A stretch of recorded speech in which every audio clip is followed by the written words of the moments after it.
Welcome to Horror Makes Us Happy, the podcast where we ask the question, what is it about horror that makes us happy? Your hosts are Steve Becker and Chris Whitten, and you can find out more about us at horrormakesushappy.com. Today's guest is R.K. Katic, who is an author best known for The Phenomenon and the sequel, which is still in progress, called The Fall of Man.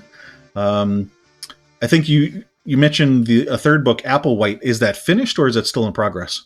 It is finished.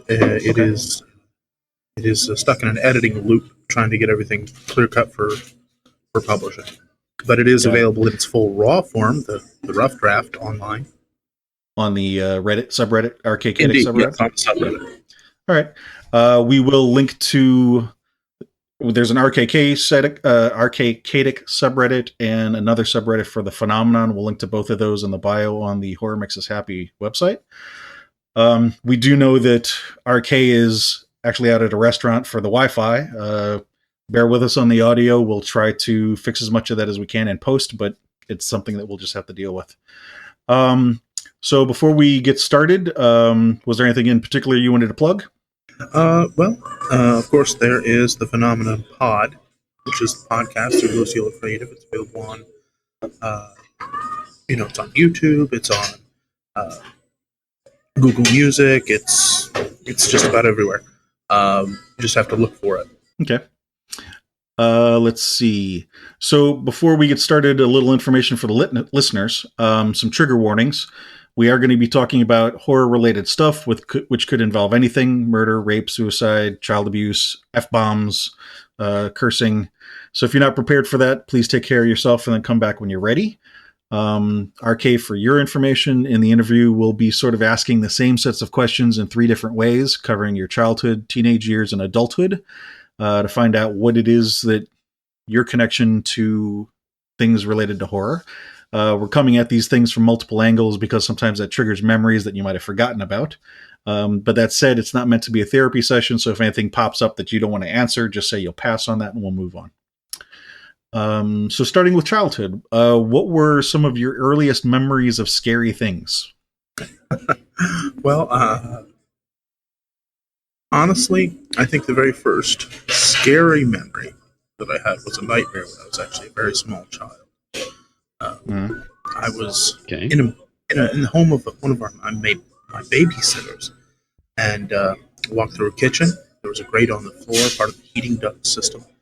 The edge of it was upturned, sliced through my foot, and I fell down to the floor, and thousands upon thousands of cockroaches started pouring out. Oh, that's nice. Yeah, it's a lovely little dream that stuck with me for probably 30 years. That's one of those ones that sticks with you. How old were you when you had this? Probably about 5 or 6. I can already see some connections to the Phenomenon. yeah, swarms of things devouring you, kind of thing. Yeah. The powerlessness, the inability to do anything about it, while everything is just consumed around you. Yep. Mm-hmm. Anything else?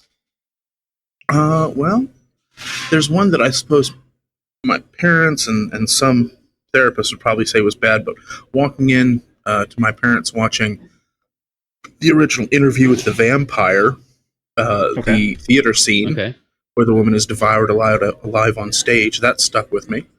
But of course, it hasn't stuck with me so much as horror, as much as in my later years I came to appreciate something of Anne Rice's vision for vampires. Mm-hmm. But that was probably those two, the nightmare and that sequence where I was just utterly horrified at somebody being eaten alive, were the defining horror moments of my younger years. Okay. And so you already kind of commented on the nightmare. Next question being, how did you feel about them at the time? You were afraid of the nightmare. I think you also did say you were afraid of the vampire scene, but you came to appreciate it differently later, but in childhood you were afraid of it. Well, even then, because I just walked in and they yelled at me to go back to bed, it wasn't so much I didn't understand they were vampires really at the time. I just saw a woman who was vulnerable and afraid, stripped literally and figuratively of all defense, and just utterly consumed by those who were on stage, cannibals in my mind at the time, not even vampires. Mm-hmm. But well, yeah, because I guess at that age you don't really know about the lore of vampires yet. You just know it's a person. and I hadn't seen the rest of the movie yet either. So True. Well, yeah, out of context. Why are they eating them? Get out of the room. Well, Mommy, Daddy, why are you enjoying this? Go to bed. That's why. strangely enough, the response verbatim. Yeah. Well, I mean, at least your parents were responsible enough to tell you to go to bed. We've talked to a couple of people. I think even Steve had a similar experience with watching scary movies with parents, and yeah, I think 2 or 3 times so far now it's been like, yeah, they didn't care. They just let me watch it. So it does sound like at least your parents were responsible enough to know, nah, this is not kid stuff. You get out. Yeah. Actually, anything else? Go ahead. Well, that actually does bring to mind, speaking about parents telling me to get out, was the scene in Clockwork Orange where Roddy McDowell and his friends find the gentleman and his wife and proceed to file them both in different ways. Was another scene I actually watched secretly by peeking around the corner while my parents watched it. Good timing. Couldn't have been the car racing scene or the milk bar. It had to be that one. I happened to jump in right at the right time. And here my dad was worried about me seeing like Poltergeist. And well, I was going to say animation tits on Heavy Metal, and he's Oh, strange counterpoint. My parents actually introduced me to heavy metal at about 9 years old. They had no problem with that one. I don't know. I agree with that one. Kind of like your parents so far. They're good. Well, it was son. I'll This go is ahead what and tell you will just. soon be called. Go ahead. No, please. I don't mean to talk over you. I have a bad habit of it. That's quite all right. Go ahead. Okay. I was going to say, well, my parents were a rather unique pair. My mother was, she went to college for everything but her finals. She had to go spring her sister out of jail and missed her finals and so did not graduate. But she was online to be a geneticist. While my father has been an auto mechanic and a biker. So I've gotten very different experiences, especially since one was from the South, Panama City, Florida, and one was very much a Northern Yankee from Ohio. Yeah, I can see how that would get you a lot of different experiences, 2 different Very directions. much. Raised on cold sweet tea and hot tea. Raised on grits and whole wheat. Or cream of wheat. All right, we got a grits fan in the house. It's a very bipolar breakfast food. Not Yes. or very polarizing breakfast food. Yes. Yeah, I didn't have a good experience with that because I grew up. My early childhood was up north, and then I came down here in middle school, and I was visiting down here. I hadn't moved down here yet. I was just visiting, and I went out to breakfast with the family, and somebody had ordered grits, and I thought it was mashed potatoes, and so I asked for some because I love mashed potatoes, and I was not prepared for that texture. Yeah, it's a little different. It's got a skin that mashed potatoes don't have. Indeed. Well, not only that, but there's a texture inside it. It's like a literally gritty texture to it that potatoes don't have. And I don't even know that maybe if I had them now as an adult, I might like them. But I think because I was unprepared for that, I didn't like it. Going back to your cockroach thing, when I was in my 20s, we had a potluck at one of the places I was working. It was a call center. And somebody brought in deviled eggs, again, which I love. I had never had deviled eggs that had relish in them. I don't know if either of you have, but I've never heard of deviled eggs with relish in them. Yeah, that's a new one. Yeah, apparently that's a thing. Makes them both ways, so I've seen it both ways. Okay, I had in my 20s. That's the first experience I'd had to them, and you didn't see them in the filling, so you didn't know that they were there until you put one in your mouth and you feel something hard. That's not like deviled eggs. It's not supposed to feel that way. So I immediately spit it into a trash can because I'm thinking, there was a bug in the thing or something. So yeah, turned out it was just relish, which was better than it being what I was afraid of it being. Yeah. Okay, so you were definitely creeped out by some of this stuff. What was your emotional response to that scene in Clockwork Orange? To be honest, at that point, curiosity. I didn't quite know what I was seeing. at all. Okay. And I remember a day later, because they eventually did catch me peeking around the corner. I watched it for probably even 45 minutes. When they caught me, the next day I drew a picture of a robot with wires connecting two panels like stove lids coming off of its chest. And of course, they completely misinterpreted that being something completely different coming off of a woman's chest. But I think I was trying to interpret it through the other things that I was allowed to watch, which were things like the old Star Trek, the original series, Twilight Zone especially, really got to me. That's where I got the robots from. Okay. But I was trying to make sense of what I had seen, not understanding, nudity and sexuality at that point. Okay.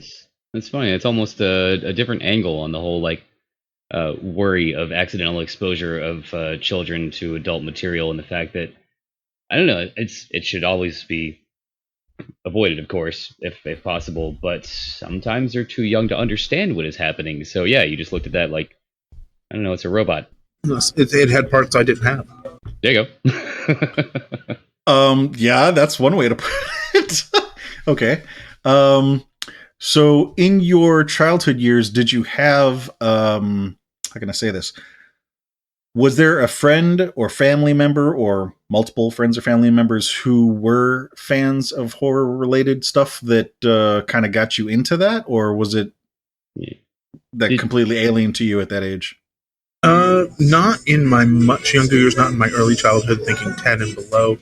In my teenage years, I remember very fondly a friend of mine by the name of Lee Stanton, who, when we were discussing books and literature, came to school the next day and shoved 3 collections of H.P. Lovecraft in my arms and told me not to give them back until I'd read every word.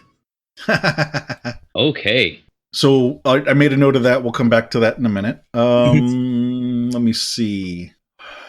So as far as the fear or curiosity related to your experiences at that point, nothing outlandish, nothing that made you change your behavior or any phobias. I mean, I know you mentioned the cockroaches thing, but not a literal phobia. Nothing that I would see as traumatic as far as horror movies, horror experiences, monsters, anything like that. Okay. In fact, to this date, I think I only have 2 true phobias. One of them is very much logic-based. The other is completely illogical. Okay. And that is heights, which makes a great deal of sense because I'm only afraid of them after about 20 feet. And then submechanophobia, a fear of man-made objects under the water. Okay. That's a unique one. I've not heard of that one yet. Oh, yeah. So what was the name of the phobia you mentioned? Submechanophobia. Oh, okay. Machinations sub-water. Yes. That's right. I know big words. One of Chris's comments after our last call was one of the things that he enjoys about these podcasts is it gives him a chance to break out some of the big words and say, see, I do know some of this stuff. Yeah, right. I got and imagine interviewing writer after writer after writer or horror film buff after horror film buff. You probably have plenty of chances to expand the vocabulary in new and interesting, exciting, terrifying ways. Yeah. So did you dress up for Halloween? Yeah. Not this past year. No. I mean in childhood. Oh, yes, very much. Yeah, not this last Halloween. Did you have any favorite costumes? Any least favorite? As I said, I watched the original series of Star Trek with my father, and then when the next generation came out, I went for Halloween as William Riker for 3 years running. 3 years, okay. Yeah. Same costume, in fact. That can get a little quick. Well, I mean, if you like it, you like it. Exactly. Yeah, I was a fan of that. Other than that, biggest, most memorable costumes I had when I was a child was as a mummy. The stereotypical bandaged, wrapped, undead sort of thing. Only my uncle. Toilet paper? No, we actually used bandages. We went the whole hog. We actually got, wrappable. He did say his mother was going for something in the medical field. Oh, okay. Yeah. So you had access to actual bandages. We used actual bandages. They yellowed them in a solution of water and weak tea. Wrapped them all about my body. And my uncle Ed, who lived upstairs from us at the time, is a, or has been, he's not currently, a theater quality makeup artist with like the full trunk of makeup and prosthetics. So he did everything to make my nails, outgrown and long, and my hands all shriveled. And if the bandages came off my face was drawn and gaunt. My teeth were yellow. I mean, He went whole hog on it. It was great. Nice. And you enjoyed the process of putting on all that stuff? Well, not so much putting it on, but revealing it when like the bandages would come off my face, and they would expecting to see, some innocent little 8-9-year-old kid, and instead they'd see a walking corpse. And I'm sure your uncle probably enjoyed that as well. Very much so, yes. And I gotta ask, since you did dress up as Riker, how did you sit in a chair when dressed as Riker? You always got to swing that right leg over. Got to swing the leg over. Sweep the leg. Yes. Of course, it was strange being the only child at that age with a beard. Yeah. Well, I mean, it's like the pirate outfit, kid costumes that have beards. Oh no, because as I said, he had the theater quality stuff. I had like an actual like glued on false beard, like it was well coiffed and it looked real. Yeah. It wasn't just grease paint. That makes it a little awkward. Yeah. Yeah. Yeah, that could be a little weird. Mm-hmm. Was there a time where you were ever actually terrified of something as a child? In reality? Yes. Do you want to share it? Oh, yeah. I'm an open book, guys. You guys ask whatever you want. The answer is going to be yes, I'll share that. Okay.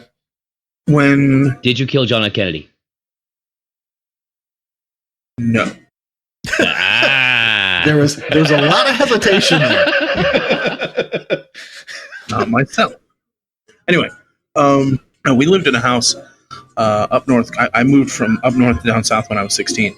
But we had a house up north in my early childhood, which was 2 stories, and it had a basement, full basement. And you could build another apartment down in the basement.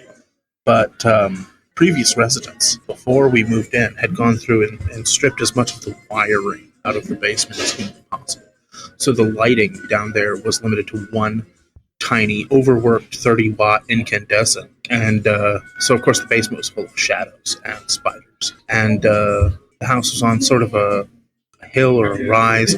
So the front door was even with the ground. But to go out the back door, you had to go down a set of back steps where you were only a split level off the basement and then out into the backyard. Right. So that basement terrified the living daylights out of me.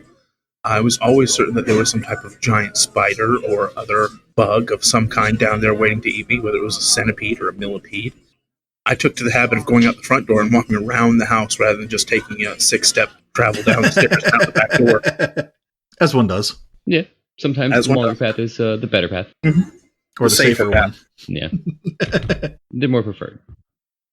So in your childhood, would you say that horror made you happy at that age, or was it still like a mixture? It was a mixture. I mean, there were certain things that I loved. Like, I loved Ghostbusters. No matter how scary the ghosts got, I loved them. But at the same time, other things, like giant bugs, or millions of smaller bugs, or dark spaces, and certainly anything underwater, that was a hard pass from me. I can understand that. My aunt and uncle, one of my aunts and uncles, owned a sailboat. They sold their house in Chicago and sailed the boat through the Great Lakes out to New York and then down to the Caribbean and around the Caribbean for a couple of years and then settled in Fort Lauderdale. And I would go visit them in Fort Lauderdale on vacation. And sometimes we would go out into the water. And I definitely have a healthy fear of being in water that is deeper than I can stand in, Mm-hmm. Whether there's anything in the water man-made or not, just the idea of, I know that if my feet were on the floor, on the ground or whatever under this water, my head would not be above water. That's enough for me to not be completely thrilled with that. But I think that's a healthy fear. So you mentioned in your teenage years you were introduced to Lovecraft. What other horror-related stuff do you remember as being impacting you? Teenage years is really where I grew into my love of horror. So this is kind of long. Okay, we've got time. I was always a big reader, more than films or movies, really, in my youth. So for me, my real origins of my love of horror come from authors: Stephen King, Okay. Dean Koontz, David Carpenter, H.P. Lovecraft, and his contemporaries, Poe. It's just all of them really sort of attacked my mentality and my understanding of the world and literature at the same time. I think probably the first real horror book that I got into was a loan from my best friend Jesse Kellogg, and it was called Dragon Tears by Dean Koontz. Okay. And it went the way of the bugs too. There was the main villain was somebody who could control things from a distance, and he used it to create what he thought of as golems, constructions of earth, mud, anything, to form horrifying things to accomplish his goals. Part of it was a description of this monster that was just earth and mud and all the creatures that live in the earth and mud and ichor and the dark. Things crawling in and out of its flesh as it pursued the people that it was after. That really hooked me. Mm-hmm. Did you read? You mentioned Anne Rice in Vampire Interview with the Vampire. Did you end up reading that? Oh yeah. But that came later. I'm saying the early hook was all the real horror writers, as opposed to sort of gothic romance or gothic horror that Anne Rice sort of dipped into. Yeah. The reason that I ask is because I remember, for me, one of the things that I remember in that book was there was a scene where they talk about one of them being buried in the earth and basically drawing all of the creatures, the dark things, to him to then feed off of them and regain his power. Indeed, yeah. Lestat, after he was burned. Right. When you mentioned the golems and things crawling in and out, it made me think of them. Mm-hmm. Yeah.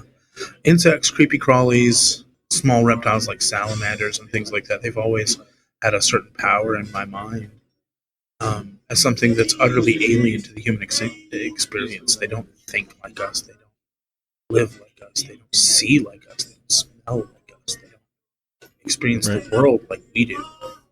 And it's the closest thing to an extraterrestrial you can get on this planet. In a way, yeah. Like you say, they don't experience reality like we do. Mm-hmm. And there's a reason why Lovecraft went with all the tentacles and was also illithids from D&D.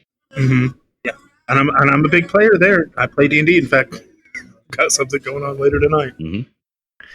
Yeah, I didn't mention. Nice. I mentioned to Chris that you had something going on tonight. He didn't specify, but it sounded like it was going to be a D&D campaign. It is. Pathfinder. Yeah. I used to play D&D a bit when I was younger. Chris, I think, partake in both D&D and 40K. Mm-hmm. Also a little bit of White Wolf, some Vampire the Masquerade. There you go. So you mentioned a couple different authors here: Lovecraft, Stephen King, Carpenter, Koontz, Poe. At this point, it sounds like you are now not only experiencing some of the fear, but also some excitement or curiosity or pleasure at these authors and their works. What do you know what it was about those things that was drawing out these positive emotions? Well, I think maybe part of it was also that early teenage rebellion, because I was not allowed to have those books in school. If I went to school with those, the teachers saw them, they'd try to confiscate them. In fact, my very first reading of The Stand was interrupted 3/4 of the way through. And if you've ever seen a hard copy book of The Stand, it is a big, thick volume. Is the book much better? Well, it is very similar to the miniseries they did way back when. I still have the miniseries on DVD. It's one of my favorites. Mm-hmm. But I think they actually toned down some of the horror in the miniseries versus... Yeah, I mean, it was a made-for-TV movie. They kind of had to. Yeah, exactly. No, the book was very titillating. And Mrs. Clark, my 8th grade homeroom teacher, took it away from me, and I'll never forget it. So you mentioned contraband, essentially. Was there anything else in particular that you found interesting about these things? Well, they spoke about the world in a different way. You know, the other books that I was reading at the time as a young teenager, you know, even Goosebumps, which was ostensibly horror, but not really, still looked at the world as if that people in it were basically good, and that the government was here to help you, and that school was to prepare you for life. and your employers valued you for your time and your efforts and your skills. Everything else sort of played into that archetype of, wholesome American life, and everything horror went a completely different way. Mm-hmm. The government was not here to help you. They were here to look after their own interests and control you if at all possible, or utilize you if you were useful. School was designed to turn you into a good worker for the corporations who needed you as workers, not as employees or as part of their family. Which is a lot like Body Snatchers, you know? Mm-hmm. Yeah. Ooh, where they live. Talking about Carpenter. Yep. Mm-hmm. Okay, so it was a way of course sort of peeling back the skin and well, not literally, but that's a good pun here. Peeling back the surface and seeing something different underneath. That there was another, was it maybe Twilight Zone or The Outer Limits, where what am I thinking of? Or maybe it was some movie in the 80s where somebody could see aliens but nobody else could. Buckaroo Banzai. Yes, the lizard man. That's what it was. Huh. Always got to look out for the lizard man. Never saw that one. Buckaroo Banzai is good. I think it's on Amazon Prime. You should check it out.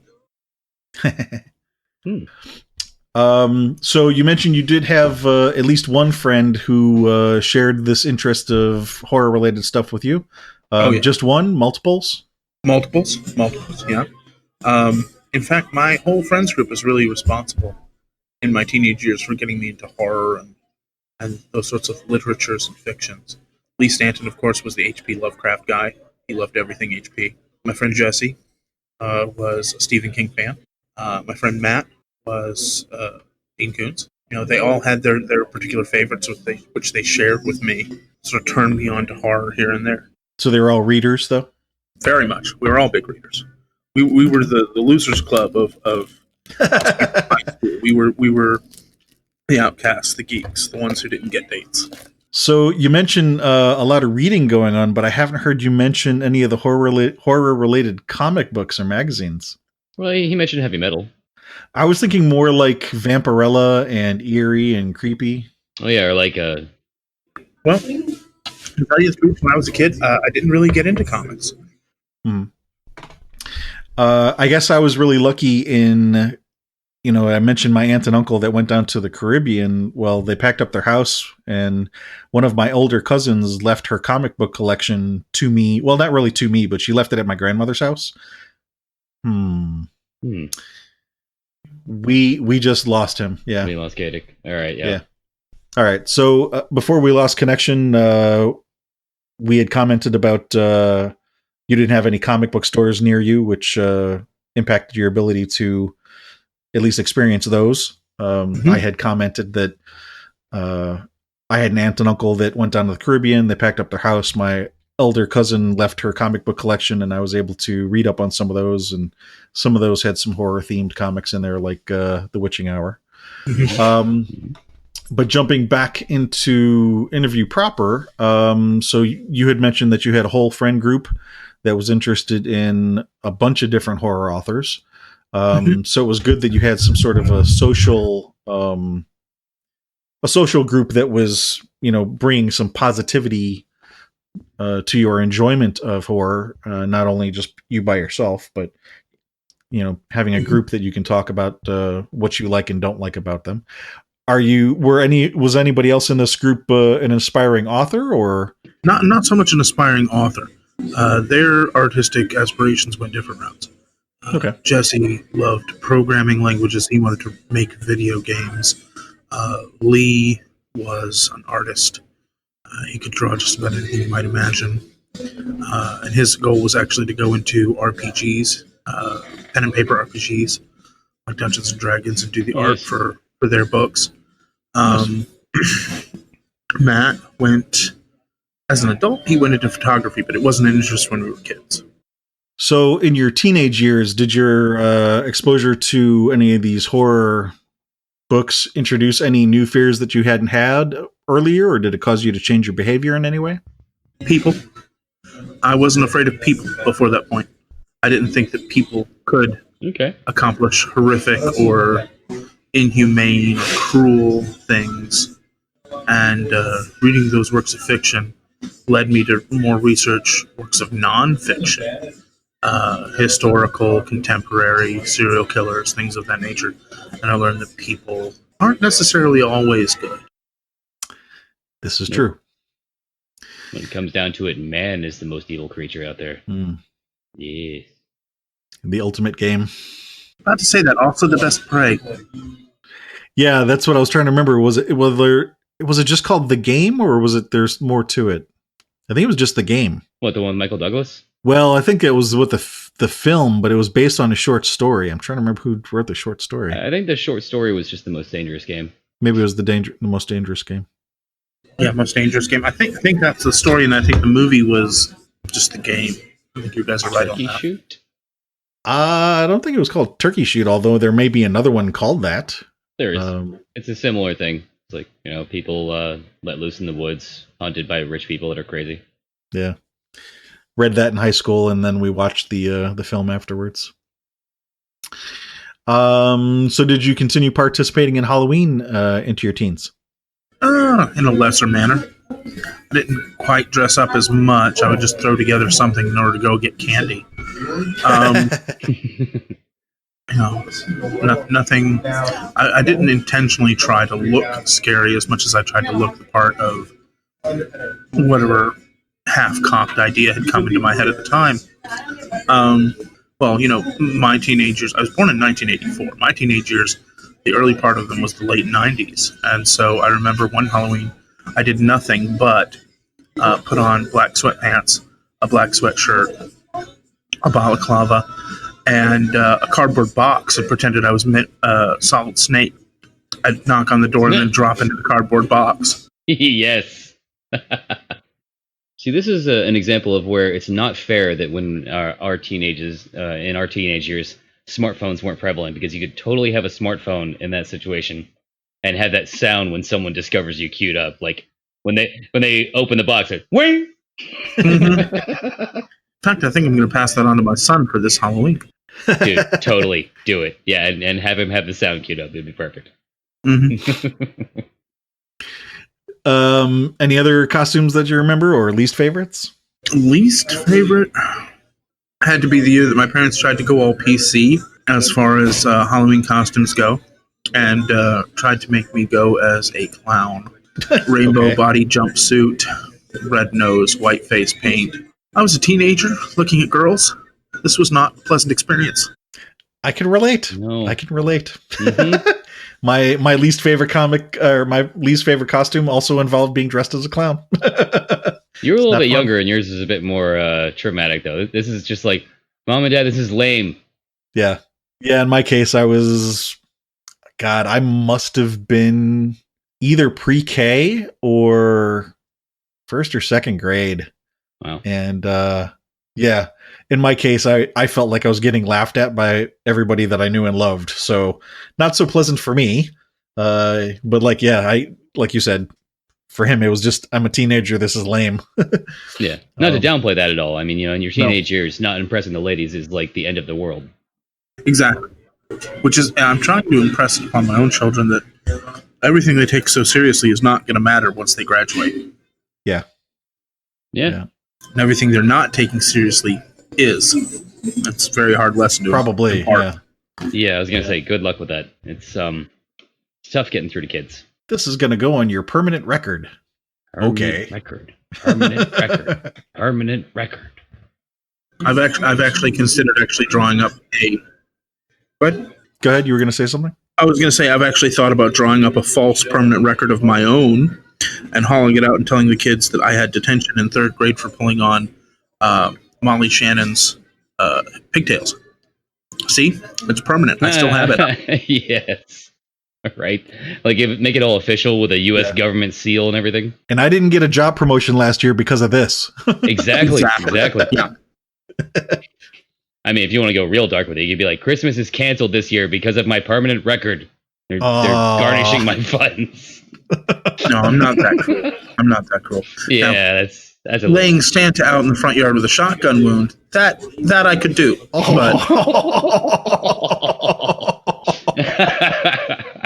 you guys laugh. That's what I did last Christmas. What'd you say? I said, you guys laughed. That's what I did this past Christmas. Oh, you did? Mannequin, couple pillows, Santa outfit, 22 shotgun. It was hilarious. I mean, Hilarious. Was this for Halloween or for Christmas? This is for Christmas. nice. You know, when it's time to have a talk, what better way to have it than, hey, Santa's dead, so you can stop believing in him. Well, I just think that in, another 30, 40 years that my 4-year-old daughter is going to be on one of these podcasts, and that's going to be what she talks about. Right. Probably. So my dad caught mommy kissing Santa Claus. So he shot him. So did you have any, was there anything that actually terrified you as a teen? Not so much, because as a teenager, I was one of those that didn't really think I had much of a future. Okay. I was pretty convinced I was going to die in some horrific accidental way before I ever turned 18 or 19. Reading horror novels will do that. Yeah. So I was pretty fearless. I didn't fear anything. I didn't shy away from anything except girls. No, I was a stupid kid. Was there anything at that point in your life, other than maybe girls, that really excited you or thrilled you? Well, at that point, that's when I really started getting into writing. Okay. Cool. And there was a long time where I kept on trying to write one single story, and I could never get it all the way through. I started writing on the first home computer my parents got. And then they got rid of the computer and my files with it. Then I started writing in a notebook, and then the notebook got stolen. Then I started writing it in a different notebook, and that got ruined when my backpack got submerged and soaked in water.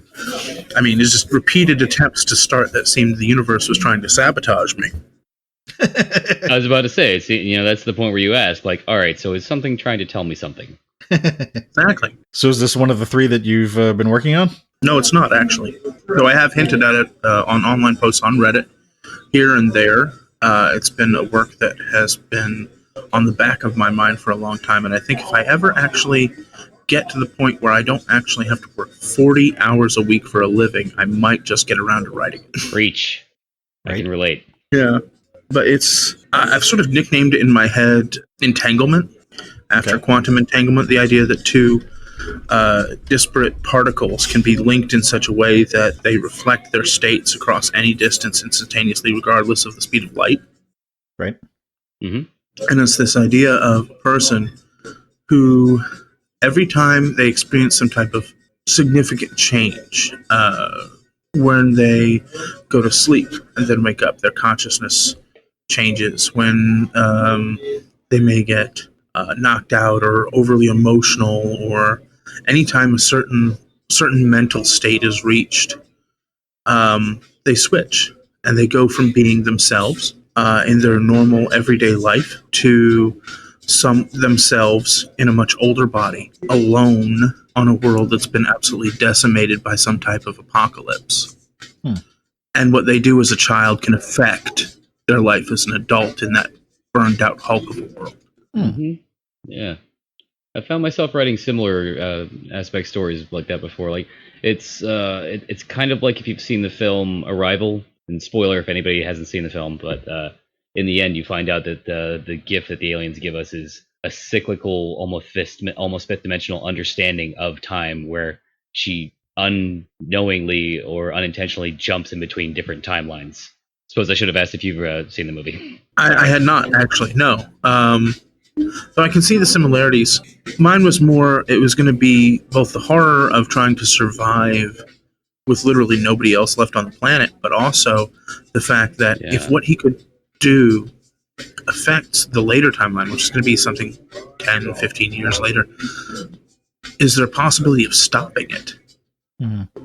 And then as they, think about that and research that and Google things as their younger self, they realize that if they do stop it, they're going to create something akin to a paradox, and they might actually cause it. Okay. Yeah. I can see that potentially playing into what you're doing right now in The Fall of Man, which, since Chris has not read this, I think I know I've introduced him to the phenomenon, Mhm. but the fall of man is supposed to take place, what, 10,000 years later? 40,000. 40,000. 40,000. Really? 40? I thought it was Yeah. 10. Don't No, they come actually- every 10,000? No, they come every 40,000, but every 10,000. All right. It's based on the movement, literally, of stars within our galaxy. Certain parts of the galactic arm get closer to certain other portions every 40,000 years. But there's also smaller movements in our local area, which repeat every 10,000 years. And the idea is that these creatures, these entities, these beings that are coming into proximity to us every 40,000 years and causing these global catastrophes and basically trying to end all life in our solar system, that there are smaller cycles of that contact every 10,000 years where human beings can use some of those energies. And it's what led to the idea of magic or mysticism, sorcery, is that every 10,000 years, men who understand or who can manipulate materials to meet certain recipes or prerequisites can use those powers. Interesting. I guess what confused me is possibly the mention of both 10,000 and 40,000, but also if the fall of man is taking place 40,000 years later, then that would mean that there were 3 increments of 10,000 before that. Yes, there were. But I haven't heard you mention, or I don't remember seeing you mention that in the fall of man yet. Have you? Well, the fall of man, to compare, the phenomenon went for 184 chapters. Yes. Right now, we're still in the 40s for fall of man. Fair. Okay. So, I mean, if it's in the plan, that's fair, that's a fair answer. I was just asking, has it been mentioned, and I just didn't notice it. Well, it's not explicitly been mentioned. Okay, it's not something that some character has outright stated. I tend to avoid that. I think it's lazy writing. But it has been hinted at, or sort of alluded to through certain parts of the project. Yeah, I mean, I don't want to give too much away for anybody who hasn't read either of them, but I can think of a particular character in mind that would be capable of having that opportunity. And I think you'll probably know who I'm talking about. I can think of 2 that meet that description, actually. Director Gilead and the Specimen. Actually, neither of whom are who I was thinking of. That's interesting. Really? Okay, let's go ahead and put it out there. who are you thinking of? I can't think of the guy's name, but he's the one that's sent back in time. Okay. I'm talking about Spock? No. Victor. Maybe. I think that might have been his name, yeah. But this is going way off topic of the interview. Yeah. I don't even remember where we were. Teenagers? I believe we were finishing up adolescence. Yeah, teenage years. Where my interest went, how it was writing. Well, I was asking what were you excited by in your teenage years, and you answered writing. Yeah. So what was it about writing that what enjoyment, what direction, what did that open up for you? Well, for me, it was the ability to go ahead and get onto paper what was in my head. Because when something's in my head like that, I need to find some way to express it. I need a way to get it out in the world so I can stop obsessing over it. I know the feeling. Yeah. And it drives me crazy. It's like an itch in the back of my head that I can't scratch. And I'll go ahead and tell you, that's exactly what happened when I wrote Applewhite.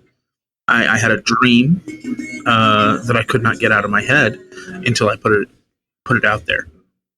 And so I literally had to drop everything that I was doing as far as starting The Fall of Man or any other story and write Applewhite. I had to get it out before I could move on to anything else. So some expression. Yeah.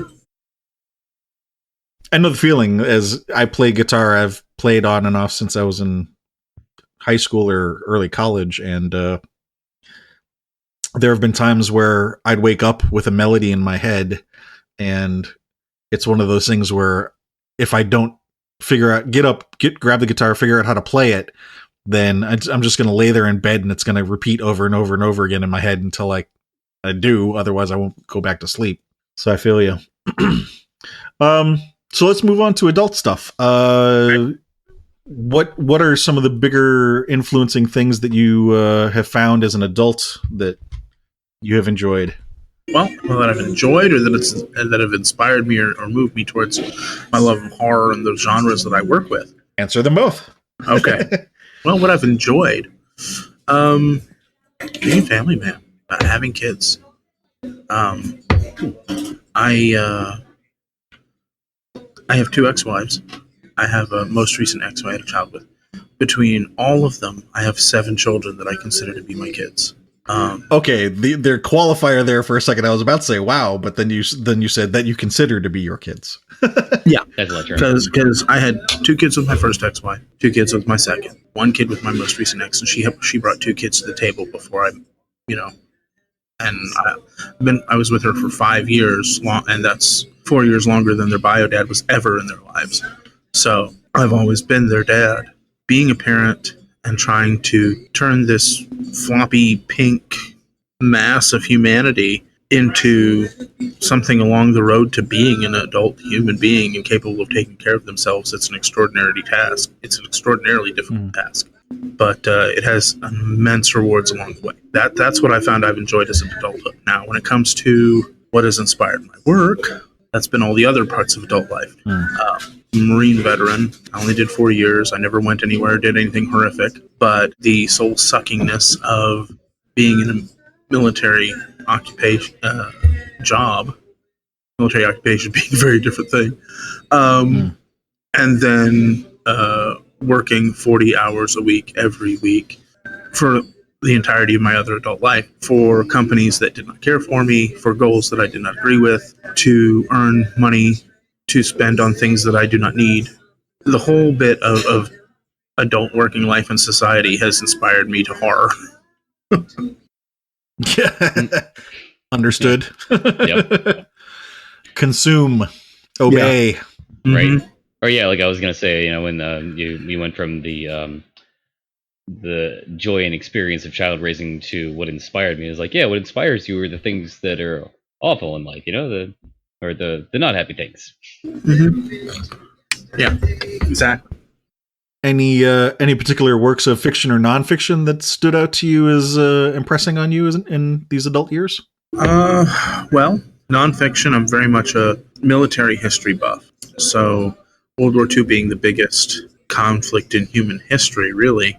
A lot of the horrors that came with that, Unit 731, the Holocaust, even American internment camps of the Japanese in the Southwest, finding out every bad, evil, cruel thing that mankind is capable of when led down the wrong road through authoritarianism certainly inspired me as far as what could be possible, should be possible, going the other direction. But it's also... I just have to stop you and ask for a moment. I just have to stop and ask, in light of what you're saying here, why the Marines? of all the branches, why the Marines? Well, why the Marines? Because they were the hardest. They were the most difficult. The hardest basic recruit training in the world. I wanted to show I could beat that. Got it. Okay. The reason I say that is because, for example, my uncle being retired Marine, not ex-Marine, former retired Marine. Yes. As the advertisement says, we don't take applications, we take commitments. There's a definite specific mindset that they are looking for. And I don't seem to fit the profile. I didn't want to say that because that's not necessarily true. Although some people who are very military minded could interpret it that way, definitely. Yeah. But I would say that expressing some of the views that you're commenting on while still in the service might have been challenging. Well, that is certainly true.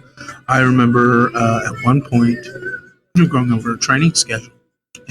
I was in comms, communications, working with radios and satellite communications and crypto analysis and things of that nature. And they were going over the training schedule, and it included several unit runs and some PT and things of that nature at the exclusion of certain technical trainings, which were pretty critical.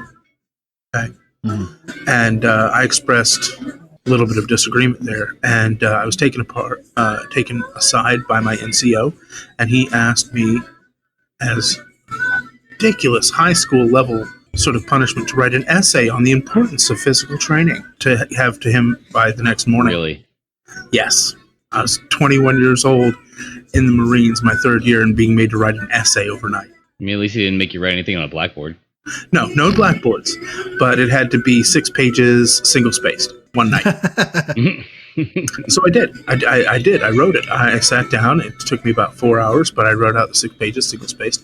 I gave it back to him, and I'd broken down the usage of armored personnel carriers and Marine air units to transport units across distances, and how moving at speed in a combat zone at a flat-out run that left you at risk to IEDs. And I basically took his entire viewpoint from the base up to show that, yes, it is important to be in physical fitness for a short-duration firefight. It is not important to be in physical fitness for long-distance running, where you just put yourself at risk of being blown up because you didn't see that thing on the side of the road. And he took it, and I didn't hear from him for 2 days. And then he came back to me and he said, "You made some good points." And that was it. That was the end of it. And he didn't get on to me for wanting to replace a PT session with some technical training that we had to do for our actual work anymore. He didn't have a problem with that. I mean, I could see that. How can I say this? I want to say the words "picking your battles," but that's not even really the right phrase either, because it's almost aside the point, or beside the point, that it's like, from an instructor's point of view, I understand that you took issue with something, but I'm the authority and I gave you an instruction, you followed it, and we're done now. We're going to continue moving on. There doesn't even need to be a discussion. It's okay. You made some good points. They don't matter. So move on. That's exactly what it was. We still went to PT. Yeah. So that was nonfiction. What about fiction? Well, there's so much fiction I consume in my adulthood every day, and that's just watching Fox News. So, Boom, piss. So much fiction out there nowadays. I mean, everything from the MCU to modern writers like Diane Simmons and the Hyperion series, to everything that Stephen King does in writing, on film, to modern political theater. It's so much of it. I don't even know where to begin. I mean, it's like you're asking me to pick out a grain of sand on a beach as the most perfect grain of sand. Yeah. That's a good analogy. I'm stealing that. Do you see any common threads about the fiction that you do enjoy? Good versus evil, failures of man, inevitability of fate. There's lots of common threads, actually.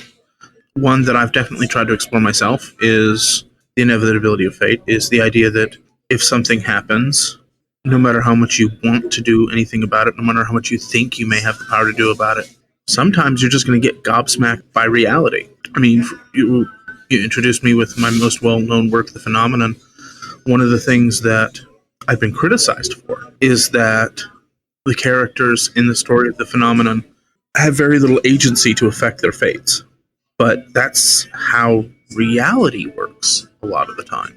I mean, if you are living your humdrum 9-to-5 life, taking your wife out for dinner and dancing every other Saturday, making sure you're at the kids' football practices and cheerleading practices and everything, none of that is going to avoid your fate if your fate is to be struck by a meteor from space at 47 and killed along with 15,000 other people.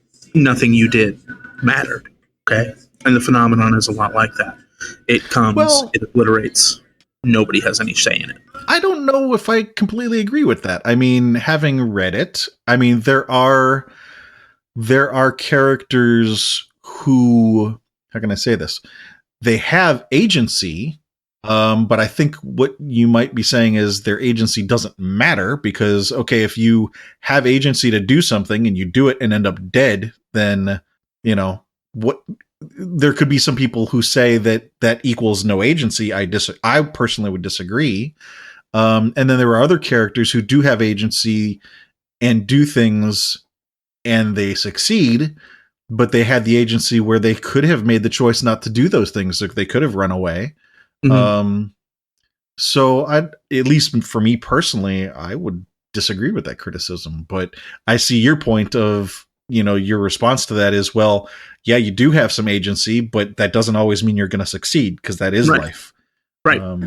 And there's some people who have agency who could make a difference, who could change things, and they simply don't, because it's advantageous for them in the moment not to.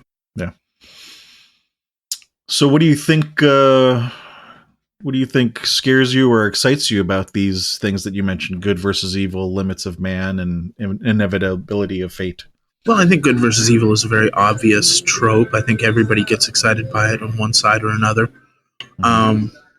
Whether you watch superhero movies where good always triumphs, or you watch horror movies where good thinks it triumphs, it doesn't really, because there's always that possibility of a sequel. Or a cost. That's all of mankind's fiction right there. Is good versus evil in one shape or form or another. True. I've yet to read a story that can't be broken down into good versus evil in some kind of way. As far as fate, we've gone over that a little bit. And there can be good fate and there can be bad fate. Me, I tend to go towards bad fate. Tends to be a little bit more realistic. Okay. Some people go to good fate, and Applewhite explored that just a little bit, but not really. As I said, reality doesn't tend to work out that way. When it comes to the depths and breadths of mankind's experiences and what humanity is capable of, I think that excites me because it's so outside the range of most people's normal, dreary existences. We go to restaurants and we pay money, we eat food cooked by other people, we go home, we cook for ourselves, regardless we're eating. And then you have these other people who are sitting behind barbed wire, who have not eaten in a week, and would give their right arm for the privilege of either way, And the people who are going about their normal business don't even think about it. I do. I think about it a lot, about the worst of humanity and how good I have it. I've done some contracting for the military in the past, and in my tenure talking with many of the people that I had worked with, there was a piece of information that I learned about that I thought was very it's relevant to what you were just saying about the limits of man, but also relevant to reality. And that is, there's a phrase, not just in the military, but, police and other branches as well, that, in a lot of situations, you do not rise to the occasion. You fail to your default to your highest level of training, is as it's put. And, there are some people who manage to get lucky and rise to an occasion.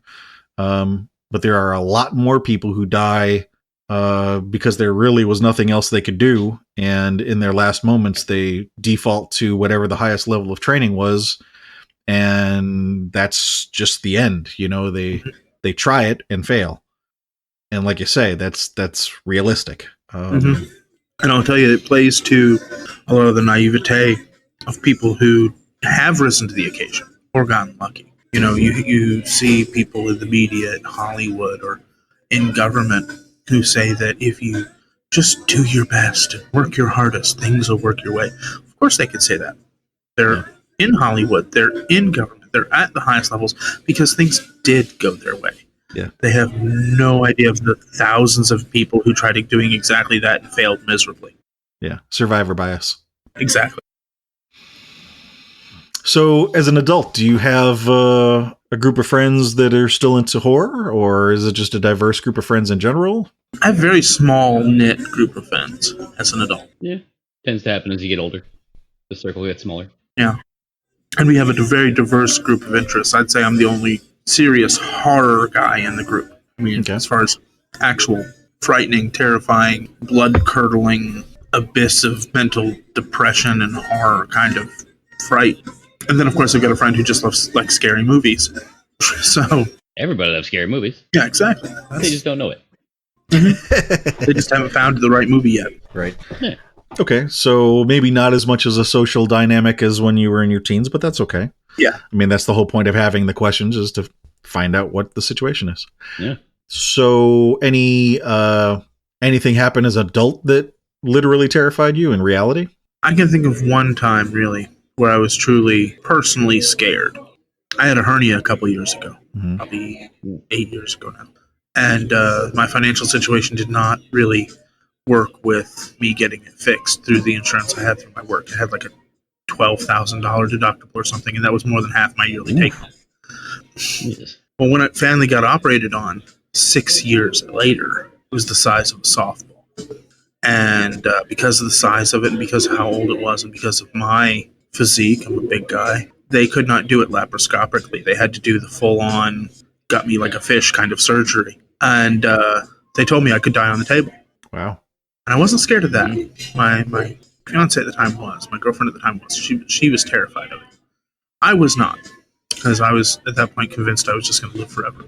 But when I woke up from the surgery, the very first time I woke up, still groggy from the anesthesia, they were trying to shove a mask on my face that was sort of like a CPAP machine, I guess, where it pushes and pulls to help you breathe. Mm-hmm. And it was completely off rhythm from how I was breathing. So it was trying to push air down my throat. I was trying to breathe out, and it was trying to pull air out of my lungs as I was trying to breathe in. And it was about 10 seconds of consciousness of fighting the nurse trying to put that thing over my mouth and not being able to breathe, and the unbearable pain in my gut, and the sudden, very strong urge to vomit. And I thought, this is it. I'm going to pop my stitches, if they're there, or staples, or whatever I've got, and my guts are going to be all over this floor, and I'm going to die. And then I went unconscious. And it was just the fact, I'm going to die now, and then black. Yeah. Well, I'm glad you didn't, first of all. Yeah. But I only realized that later. I can understand how, like, those two things happening right after each other, that's, perception is everything. So in your mind, that totally can be considered as, I just died. Yeah. Yeah. I had something similar when I was a child. My first stepmother was not a pleasant lady to me. She apparently was very nice to everybody else, but hated me because I was not her child. To cut a long story short, she wound up slamming my chin into a linoleum floor and cutting a nice big gash in the bottom of my chin. Fortunately, my father was coming home earlier that day and caught her red-handed, saw what happened, rushed me to the hospital so they could put stitches in my chin. And the last thing I remember is a big white sheet with a circle in it coming down over me. And then I was out. But, seeing that sheet come down over me, I mean, aside from the pain being terrifying, I mean, that also terrified me because, I didn't know what was happening. I didn't know why there was this big sheet covering me. Yeah. And then I was out. Has that caused you to change your behavior as an adult? Long answer, yes. Short answer, no. Interestingly enough, I still do most of the same things I do day to day. Still have a lot of the same personal habits. For the longest time, I quit smoking after that surgery. A couple weeks sitting in a hospital bed where you can't smoke, so it tends to do that to you. It facilitates quitting smoking cold turkey. Only very recently took that back up again, much to my chagrin. But we have a friend in the same boat. Sorry, go ahead. Long answer, yes, it has changed me because I no longer really am afraid of that blackness because I've been there. And I myself am not religious. I'm an atheist. I should say I'm an agnostic atheist. I don't claim to know one way or the other, but I don't believe. So having faced that blackness doesn't really scare me anymore. I mean, in a way, that's a good thing. Yeah. And in another way, it could be a very, very bad thing if I do something monumentally stupid. Yeah, that is true. Yeah. Sometimes healthy. There's a. Go ahead.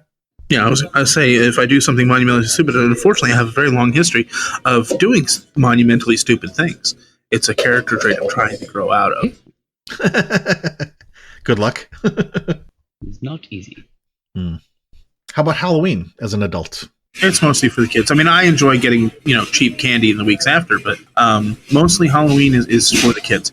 But that's because I've been severely limited in what I'm allowed to do as far as Halloween. Is this a significant other decision? Well, it's Robert, you can't traumatize the kids just for giggles. Aww. Yeah. But it's so funny, and they'll learn. Exactly, yeah. Like, it's character building. You know, if a claw swipes them out of the sewer grate, they know not to go down there. Right. Yeah, if the bath bombs, you know, that they got in their little goodie bags turn out to make the water turn blood red and froth and throw out steam, they will learn not to trust things given to them by strangers. Maybe. Mm-hmm. Yeah, my I could have used a little bit of that in my case. Like, my dad took me to see Poltergeist when I was, again, in like first or second grade, maybe one of the greatest films ever made. I don't know about for a third grader. Well, maybe not for a third grader, but I had to introduce it to another adult here in the last few years. They'd never seen it. All they'd seen was all the derivative gags and jokes off The Simpsons or Family Guy about Poltergeist or whatnot. Yeah. Never seen the original. Shame. I mean, as an adult, I can see it now, and I'd be fine with it. But yeah, as a kid, there were a couple scenes there that were not so good. Yeah. But my dad enjoyed it. Mm-hmm. My dad enjoyed not only the movie, but my reaction to it, of course. Yeah, that's part of the best part of adulthood. So I think it was more for his enjoyment than mine. In a lot of ways, I think that modern society has tried to shelter children too much. I can't remember if it was Jack Black or if it was George Carlin. They had a bit about being offended. And the response to somebody who said, well, I'm offended, was, so what? So what? Yeah. Exactly. Yeah, you're offended. So that doesn't give you authority. It doesn't give you power. It doesn't give you any kind of right to insist on anybody else change their behavior. Yep. Being offended is just a sign that you do not know how to cope with adulthood. Yeah. Yeah, I totally get that. I mean, you know, part of my background from the reason that Chris and I are a good match for this podcast is Chris is a huge horror buff, and I have more of an interest in the psychological end of things. And, you know, I spent a number of years in therapy and 12-step stuff. And, you know, one of the things that I learned, although fortunately, I personally never had a huge problem with it, that in particular, but one of the things I learned is, you know, having the tools to deal with my own emotions, and that, you know, if you have the tools to deal with it yourself, then you don't need to change the world. The world doesn't have to change for you. Exactly. And, you know, our disclaimer at the start of this podcast is to say, you know, if you're not ready for that, go away, take care of yourself. And when you're ready, come back and join us. You know, I heard that and I loved it. But I would definitely agree. There are some people that, and I'm not trying to shame them or talk down or talk badly about them. I mean, they exist. They are in the place that they are. They need help. I'm not saying that they don't, but the help that they require, personally, I think, and it sounds like you would agree, that the help that they need is to learn the tools to help themselves, not necessarily that they need to change the world. Yeah. But that's a conversation for a different podcast. Yeah. So back to the horror stuff. Is there, now that we've had this conversation about, you know, the three phases of your life, looking back over your life as a whole, what movie would you say you've watched more times than any other, or what book have you read more than any other? And that doesn't necessarily have to be horror related, although you can answer both if you want. I'd have to say that the movie that I've watched most often, from beginning to end, is 12 Monkeys, honestly. Okay. That's a good one. Yeah. It's got multiple angles to it, too. You can watch it numerous times and still discover things. Mm-hmm. Exactly, yeah. It's my favorite movie. I've shared it with probably 100 people at this point who've never seen it before because it did not do so well as far as the box office went. But which is funny, being that I'm not a huge movie watcher, but I've seen it, and I did like it. Yeah, 12 Monkeys. Just the idea, again, can't escape your fate. Mankind is capable of absolutely horrible things. Like, was released intentionally. And the errors that can be made along the way, that they thought it was released by some kind of terrorist group, some type of political movement, when in fact it was just one man who was sick in the head. Yep. Ended the world. Yep. Looking back over, again, your entire life now, do you see any common threads about what kind of horror that you like in terms of like genres, cannibalism, occult, metaphysical? I'd have to say if I'm going to watch a horror movie, like if I have a choice between all kinds of different varieties of horror movies and I don't know who's in them, I don't know what the plot is, I'm going to have to go with psychological thrillers. Nothing metaphysical, nothing supernatural, just the threat and horrors that real life and human beings can bring. And I admit, my writings don't necessarily reflect that. My phenomenon, of course, was eldritch horror, combined with sort of military thriller. Applewhite had more of a religious bent to it. It was more supernatural horror. Mm-hmm. And then, of course, Fall of Man is straight up sci-fi horror.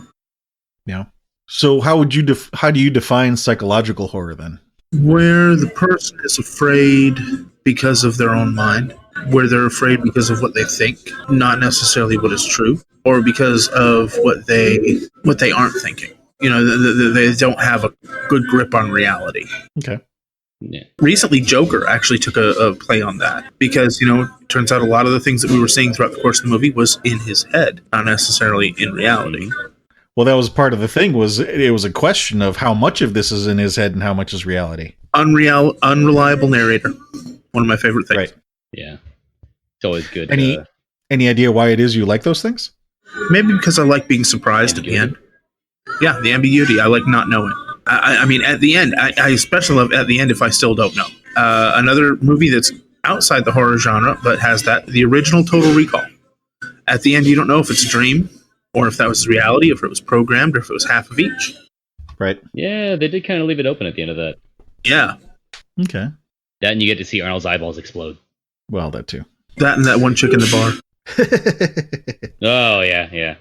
So now that we've narrowed in on some of the things that you enjoy, sort of one question left, which is why horror? Because, there could be any other number of things that could trigger these kinds of interests. Like, for example, you just mentioned Total Recall, which is not really horror. No. I do have a huge love for sci-fi as well. And I think that shows in a lot of what I've done. But why horror? Because sometimes science fiction, just about everything you could think of in science fiction has been done in some way, shape, or another. Mm-hmm. Okay, and it's been done very well. Isaac Asimov and others. Horror, there are some very good horror writers out there, but I don't think they've really pushed the boundaries of what can be scary. Even in The Phenomenon, when people ask me about what's the worst thing I put in, when I wrote The Phenomenon, and as I'm writing Fall of Man, I am pulling my punches. The things I think of are much, much worse than what I put down. Is that coming in The Fall of Man? Yeah. I've thought about it, but at the same time, I do want my writings to be accessible by those who might not be ready for that. I mentioned in Fall of Man, there was a chapter where a woman goes and explores a police station. And understand, this is 10 years after the world has basically ended. She goes and she explores a police station, and she finds that in the overnight cell, the drunk tank, there was a group of men who were in there overnight for one reason or another. And the policeman who'd been set to guard them overnight in that little substation had died in The Phenomenon, in the cataclysm which ended modern society as we know it at that point 10 years earlier. But it had not killed them, right. And nobody else came for them afterwards. Mm-hmm. So there was the remains of 6 men in this cell who had to live out their remaining days after the world ended with no help, no food, no water, nothing but themselves. And I hinted at the sorts of things that might have happened in that cell, but I didn't go into detail. Right. Now, those were 6 adult men. The Phenomenon came in, and if you looked outside at it, didn't heed the warnings that came over cell phones and radios and televisions and things of that nature. If you looked at it, you died. So possible scenarios of small children who heeded the warning, who were old enough to heed the warning, but whose parents didn't, and how their lives went, I've not chosen to write about. Mm. Though, when you think about the population of America, that would be a very large population. Yes. Yeah. So it's an implied possibility that... Yeah. I've implied, I've alluded, but the things that I've thought about and the situations that I've seen where people could be stranded, trapped, or otherwise contained and have to figure out how to survive either in the short term or the long term without any resources whatsoever, those kinds of scenarios and the desperate ends to which they might go, have not made it into my materials. And there is a point to which, you have to ask yourself, does it help the story? That's a big And part. there are certain, what's that? I said that's a big part of it too, yeah. And there are certain points where writing that would have helped the story and helped to understand some of the characters and their actions and their reactions. But then there's other parts where it's gratuitous and unnecessary. Yeah. So you mentioned that in answering the question why horror, you mentioned pushing boundaries. Why is that important to you? What else is there to do? I mean, it's a common trope online. I was born too late to explore the world, too early to really explore the stars. So exploring the boundaries of human imagination and human fear, that's really what we've got left. Yeah. At least at this point. So I'm kind of going back through our notes from the call and just trying to see if I see any common thread through all of it. I think the one common thread that I'm seeing is touching on when you said being afraid of other people. As you say, the limits of mankind, in some respects, some of those limits are, there's a limit to how human we can be. Sometimes things break down and it's almost, scary what people will do when things break down. Yeah. It's exactly what I go for. At the raggedy edge, when there's little to no societal pressure to do the right thing, to be humane or human, what depths can a person go to if they're even still a person? It's like, I don't remember what movie it was, but there was something, maybe Arrival again or something else, where there was an alien presence and they were going to eradicate humanity, and someone's excuse justifying the fact that we have good times is that it's at the precipice where we change. But I just couldn't help but think of that when you're describing that just now, because I can go the opposite direction too. It's at the precipice where we change. That sounds to me like Simon Pegg and Nick Frost's At the World's End. Was that it? Maybe. It could have been. But yeah, the point there was that, it's at the precipice we prove our worth and humanity can be good. But that can be taken in a dark light too. It's at the precipice where, when you're left at the moment of survival that you have your darkest moment. Yeah. And the darkness is far more interesting to me than the light. Oh yes, much more entertaining. To put it into maybe another set of words, the challenge of holding on to humanity. Because it is a challenge in certain situations. It is. I don't look at it as, though I think I look at it from the opposite direction. I don't think it's the challenge of holding on to humanity. It's the challenge of resisting inhumanity. When it could be easier, when it could be more advantageous. It was The Day the Earth Stood Still. I looked it up. The remake. Well, the one with Keanu Reeves? Yeah. That would explain why I didn't know the line. Wait, they remade that with Keanu Reeves? Yeah. Yeah. He was Klaatu. Really? Mm-hmm. It was a good role for him. He had very few dialogue lines and he deadpan the whole time. It was good. For Keanu Reeves. I knew where you're going as soon as you said that. Which was, interesting enough, the exact opposite of his problem when he did Bram Stoker's Dracula. You're right. I don't remember him being in that either. Interesting. Yeah, he was. I guess there's a lot of Keanu stuff that I'm not aware of. He was the young doctor, I think, who was called in. No, he was Mr. Harker. He wasn't the doctor. He was the original. He was the financials guy who went to Transylvania to meet with Dracula. Yeah. Then he got nursed to health by nuns. Eaten by nuns. vampire lesbian bitches. That too. What a way to go. He got both ends of the stick, really. There, eaten by vampire women, and then nursed back to health by regressive conservative nuns. Yeah. I'm sure there's a joke to be made there somewhere. Depending on your fetish, either or could be the bad one. Well, yeah, you got to flip a coin. Yeah. So resisting inhumanity. That's an interesting. Yeah, and that's something that's going to come to. I will go ahead and say that's going to come to play in parts of Fall of Man coming up, because if you've read the most recent couple of chapters, which there was a long gap over the holidays up until recently between chapters, things are really starting to come to a head there. It's going to be the beginning of some of the more depraved, more the resisting depraved days I was mentioning. I'll be looking forward to it. Yes, as will I. I think, that really sounds like that's the answer for you, is kind of two sides of the same coin, holding on to humanity and resisting inhumanity. Yeah, it's definitely something I'm very interested in. Well, thank you very much for your time. This has been a very interesting conversation. I hope you enjoyed it as well. I did. This is sort of the idea of this whole thing that Chris and I wanted to do, is reach out to different people in the horror business, find out what it is about horror that they enjoy. The idea being that we might come into a couple common themes that a lot of people share, like pushing boundaries. I'm sure we'll run into that for a lot of people, but Yep. there will probably be some unexpected responses as well. And I think just the enjoyment of trying to find finding the common things is interesting, but also finding the uncommon things is interesting too. Yeah. You had mentioned at the start of the call, you've got the podcast for The Phenomenon. How's that going? They have actually just completed season 3 here over the holiday season, and that actually wraps up the Phenomenon pod as far as an audio drama covering the entirety of the phenomenon. As of the ending of season 3, is it the end of the book, or is there going to be more after season 3? Oh no, it does reach the end of the book. Oh, okay. So Chris might be interested in that. I think he likes podcasts more than reading. Yeah, I'm not a big reader, and I believe I did find it. It's just The Phenomenon is the name of the Facebook or the YouTube channel, right? Yeah. You have a new I subscription. think so. Okay. Hopefully he'll get many more from these podcasts. And again, we'll be writing up a bio for you. You can send me whatever text you want there. We'll link to whatever you want there. And thank you to you, as well as anybody out there who's listening. Please do come visit us at horrormakesUshappy.com. We'll have a schedule posted there to show who we're interviewing next, as well as the list of people we'd like to interview.